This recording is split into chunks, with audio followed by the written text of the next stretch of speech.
Bom dia! Estamos de volta com o nosso devocional matinal Gotas de Esperança. Nós entramos ontem, no mês de outubro. E nós estamos mudando, então, o tema das nossas meditações, das nossas gotas de esperança. Eu estou lendo o livro de Filipenses, e eu achei que nós temos muitas gotas de esperança nesta carta de Paulo aos Filipenses. Então, nós vamos, neste mês de outubro, nós vamos meditar e trazer, então, os temas importantes dessa carta, chamando, então, nesse mês, Filipenses, a alegria em meio às provas. Então, nós vamos aprender com o apóstolo Paulo a respeito de como nós podemos ter alegria em meio às nossas provas. E nós vamos começar, então, com este livro, essa carta de Paulo aos Filipenses. Então, nós vamos ver o capítulo 1, e aqui tem algo muito importante que eu quero começar a ver com você. Filipenses, então nós vamos no capítulo 1, e nós temos aqui o versículo 1 e 2, que diz assim: Paulo e Timóteo, servo de Jesus Cristo, a todos os santos em Cristo Jesus que estão em Filipos, com os bispos e diáconos, a vocês, graça e paz, da parte do nosso Pai e do nosso Senhor Jesus Cristo. Nós sabemos, que na cultura hebraica, judaica, a saudação utilizada entre as pessoas era paz, que parece, no hebraico como shalom. Então, qual é a ideia básica desta palavra em hebraica shalom? Ela tem um sentido mais profundo, e é o sentido de estabelecer uma trégua para um conflito. Esta palavra, essa saudação, paz ou shalom, sugere também algo que produz tranquilidade, harmonia e bem-estar depois de uma guerra. Então, a partir do Novo Testamento, os apóstolos acrescentaram uma outra palavra, graça, para denotar a fonte da salvação que há em Cristo Jesus para nós. Então, essa saudação, graça e paz, ou shalom e graça, tornou-se um hábito, não uma regra para graça e paz. Então, a palavra graça, que a gente sabe, é charis ou charis, que traz, então, denota para nós a obra redentora de Deus Pai por intermédio do seu Filho Jesus Cristo. Graça e paz. Então, normalmente, as cartas comuns da época, elas se limitavam a desejar apenas saúde e bem-estar aos seus destinatários. E, então, essa saudação, ela é a forma especial, de Paulo, que ele traz para falar que a graça tem a sua fonte em Deus, que revelou Jesus Cristo como Senhor e Salvador.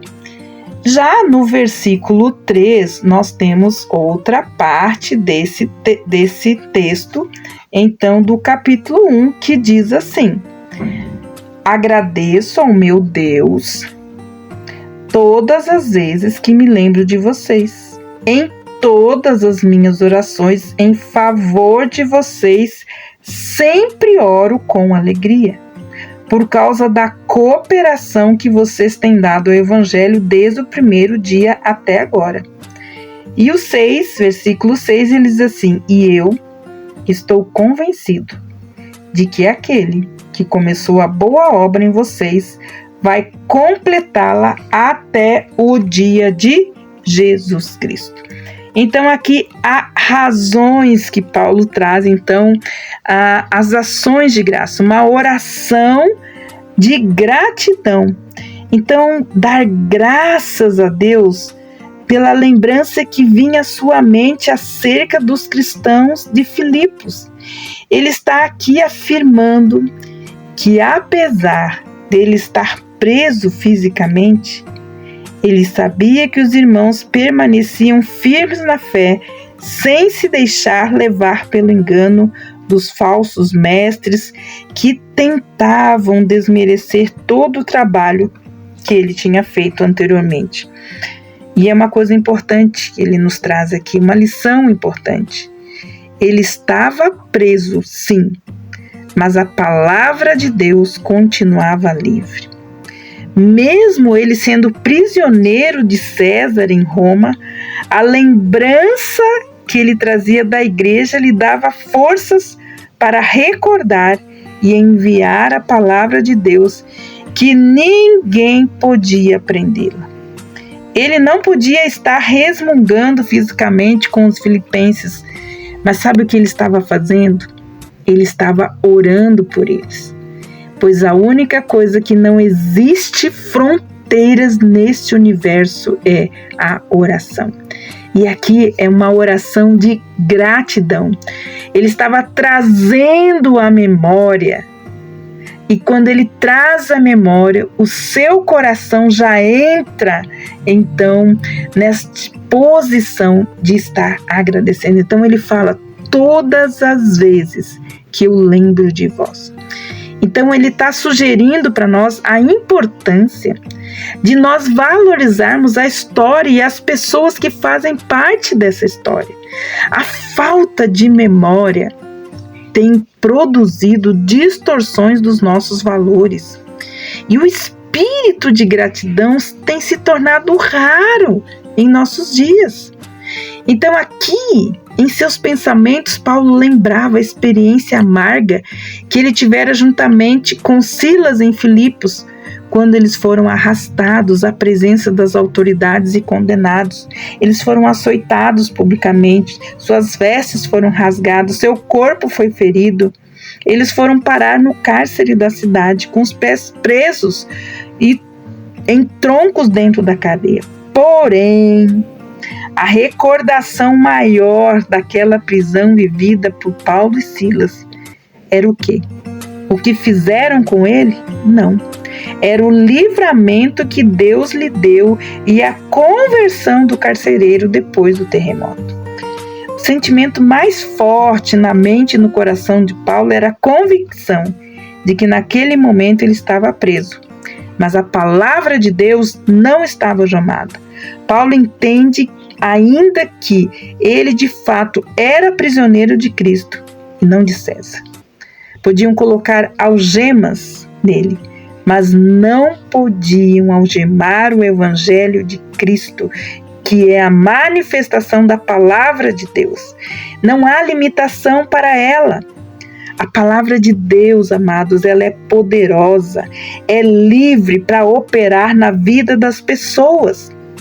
Suas orações não devem se restringir, assim como não se restringiram as paredes de uma cela, para darem consolo e certeza daqueles que receberam e ouviram a carta e ficaram sabendo mesmo que esse homem esteve preso. As suas orações lhe proporcionavam alegria no seu espírito.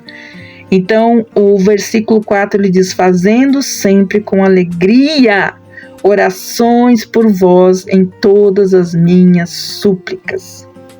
Então, aqui nós precisamos entender que é possível quando se tem o Espírito Santo dentro de si. É Ele que nos habilita a superarmos as tristezas e as necessidades, produzindo uma alegria interior que o mundo jamais será capaz de produzir em nós. A igreja de Filipe recebe a carta de Paulo com alegria quando pensava nela.